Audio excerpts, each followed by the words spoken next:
ಇವತ್ತು ನಮ್ಮ ಜೊತೆ ಇದ್ದಾರೆ ಏಕಾಂಕ ನಾಟಕದ ಸ್ಪರ್ಧಿಗಳು. ಅವ್ರಿಗೆ ಹೇಗೆ ಅನಿಸ್ತಾ ಇದೆ ನಮ್ಮ ಯೂನಿವರ್ಸಿಟಿ ಬಗ್ಗೆ, ಅವ್ರು ಯಾವ ಕಾಂಪಿಟೇಷನ್ಸ್ ಕೊಡ್ತಾ ಇದ್ದಾರೆ ಅನ್ನೋದನ್ನ ಕೇಳೋಣ ಬನ್ನಿ. Hi ma'am. ಹಲೋ, ನಿಮ್ಮ ಹೆಸರು? ನನ್ನ ಹೆಸರು ನಿರುಪಮ ಅಂತ. ನಿಮಗೆ ಯೂನಿವರ್ಸಿಟಿ ಬಗ್ಗೆ ಹೇಗೆ ಅನಿಸ್ತಾ ಇದೆ? ಯೂನಿವರ್ಸಿಟಿ ಬಗ್ಗೆ ತುಂಬ ಚೆನ್ನಾಗಿ ಅನಿಸ್ತಿದೆ. ಲೈಕ್ ಕಲ್ಚರಲ್ ಇವೆಂಟ್ಸ್ ಅಂದರೆ ತುಂಬ ಇಂಪಾರ್ಟೆನ್ಸ್ ಕೊಡ್ತಾರೆ, ತುಂಬ ಸಪೋರ್ಟ್ ಮಾಡ್ತಾರೆ ಯೂನಿವರ್ಸಿಟಿಯವರು. ಸೊ ನಮಗೆ ಸ್ಟಡೀಸ್ಗಿಂತ ಆ್ಯಕ್ಚುಲಿ ಕಲ್ಚರಲ್ ಆ್ಯಕ್ಟಿವಿಟೀಸ್ಗೆ ಲೈಕ್ ಪಾರ್ಟಿಸಿಪೇಟ್ ಮಾಡೋದಕ್ಕೆ ತುಂಬ ಇಷ್ಟ and we are enjoying it. ಈಗ ಏಕಾಂಕ ನಾಟಕ ಈಗ ನೆಕ್ಸ್ಟ್ ನಿಮ್ಮದಿದೆ, ನಿಮಗೆ ಎಷ್ಟು ಎಕ್ಸೈಟ್ಮೆಂಟ್ ಇದೆ? ಎಕ್ಸೈಟ್ಮೆಂಟ್ ತುಂಬ ಆಗ್ತಿದೆ. ಲೈಕ್ ತುಂಬ ಚೆನ್ನಾಗಿ ಮಾಡ್ತಿದ್ದಾರೆ ಇವಾಗ ಮಾಡೋರು. ಪ್ರಾಪ್ಸ್ ಎಲ್ಲ ತುಂಬ ಚೆನ್ನಾಗಿದೆ. ಲೈಕ್ ಆ್ಯಂಡ್ ಎಕ್ಸ್ಪ್ರೆಸ್ ಮಾಡೋದು ತುಂಬ ಚೆನ್ನಾಗಿ ಮಾಡ್ತಿದ್ದಾರೆ. ಸ್ವಲ್ಪ ಭಯ ಆಗ್ತಿದೆ, ಅದು ಭಯಕ್ಕಿಂತ ತುಂಬ ಎಕ್ಸೈಟ್ಮೆಂಟ್ ಆಗ್ತಿದೆ, ಏನೋ ನರ್ವಸ್ ಕೂಡ ಆಗ್ತಿದೆ.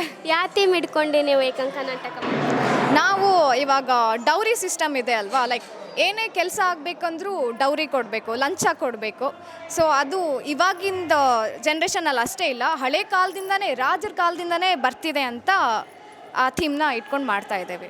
Thank you ma'am. ಕೇಳಿದ್ರಲ್ಲ ಇವರು ಯಾವ ಥರ ಏಕಾಂಕ ನಾಟಕ ಮಾಡ್ತಿದ್ದಾರೆ, ಇವ್ರಿಗೆ ಯೂನಿವರ್ಸಿಟಿ ಬಗ್ಗೆ ಹೇಗೆ ಅನಿಸ್ತಾ ಇದೆ ಅಂತ. ಹೀಗೆ ಇನ್ನಷ್ಟು ಮಾಹಿತಿನ ತಿಳ್ಕೊಳ್ಳೋಣ. News bureau, Sahyadri TV, camera person Sneha ಜೊತೆ.